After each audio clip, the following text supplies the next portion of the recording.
Willie D Live. What's up, family? The defense has completed their cross-examination of Cassie, and she is now being asked a few questions in the redirect from the prosecution. Cassie, as you know, is testifying on behalf of the prosecution against Diddy in his drug trafficking, sex trafficking, everything else trafficking RICO case. Diddy was scooped up by the feds and placed in a federal detention center in September of 2024 after his homes were raided on the East Coast and West Coast in a dramatic seizure. Cassie, the prosecution's star witness, is being relied upon to tell everything that she knows to make Diddy look like a bad enough guy to where he needs to be put away for the rest of his life, at least 15 years to life. Something interesting happened in Cassie's testimony while she was being cross-examined today by the defense. Cassie said that after Diddy allegedly RAP'd her back in 2018, that she had consensual sex with him after he RAP'd her. But wait, there's more. Cassie says that while they were doing their thing, freaking off, her now husband called. FaceTime. They didn't get into, how far they went into the FaceTime. Like, what did he see during the FaceTime? Did he see them being freaky? See, here's what I think, fam. I believe that the husband is a cuckold. I believe that he knew all along what type of chick Cassie was. But he wanted her so badly that he didn't care how many dudes had ran through her. He didn't care about all of the urinary tract infections.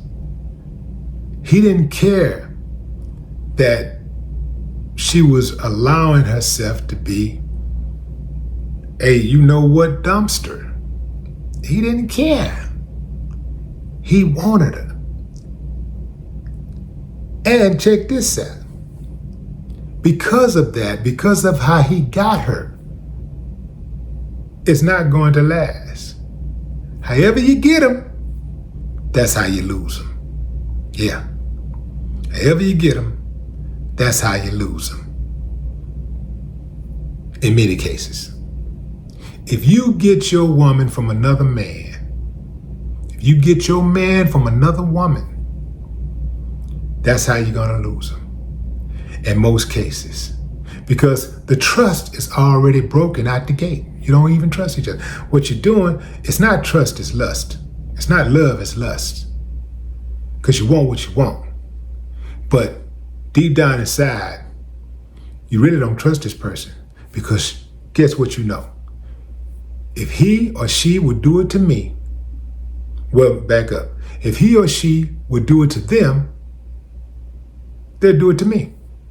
That's how we think as humans. It's a natural emotion. It's a natural thought. If they'll do it to them, they'll do it to me.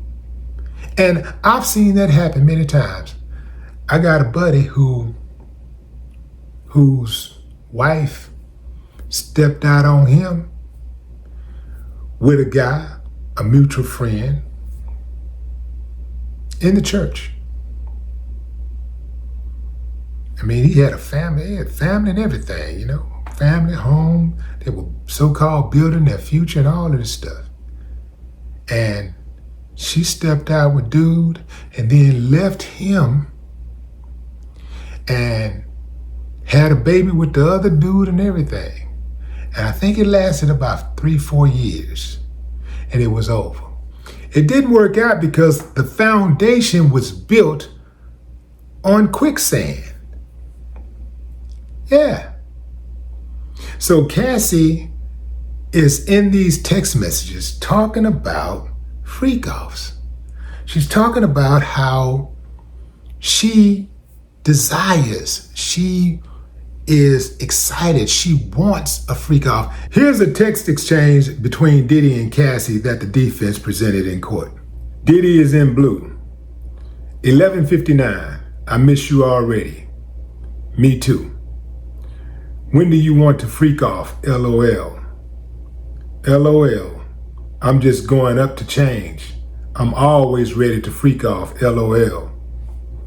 You tell me the day you choose. It can be whenever. Name the night. I feel like the weekend.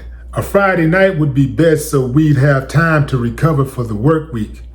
This upcoming weekend is the only one I have until the 28th.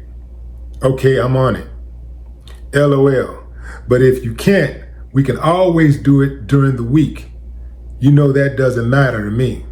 Friday it is. I wish we could get Jules here. Friday it is. I wish we could get Jules here. She got a wish list. Does not sound like somebody who is not interested in freak-offs. She's calling her freak-off partner.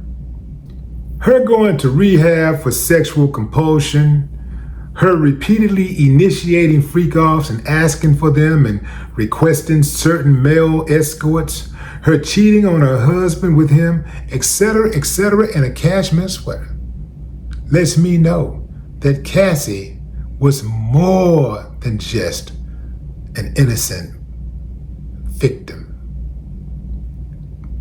Cassie was involved on every level. Before Cassie settled her $30 million lawsuit for $20 million with Diddy, she had a tour scheduled. After she got her money, she canceled the tour. This prompted the prosecution to get ahead of that question and ask Cassie, if you had not got the $20 million, would you have canceled your tour? And Cassie said, well, me canceling a tour had nothing to do with me receiving the $20 million settlement. Give me a thumbs up if you believe that. Thumbs up if you believe that Cassie did not cancel her tour because she received $20 million. Thumbs down if you say I was born in the morning, but not this morning. Come on, fam. Come on. Cassie also said that in the beginning, when it came to the freak-offs, she wanted it. She was cool. But then she grew to not like them. But remember, in day one of her testimony, speaking of the freak-offs, she said she didn't like the freak-offs. Then she said, I didn't like them as frequently. But then she said she was forced. She was forced. Which one is it, man? Did she volunteer? Did she fiend for the freak-offs? Or did he force her to have the freak-offs? And I mean all the time. Looks like Cassie is done for today. Next up, Don Richard. No more talk.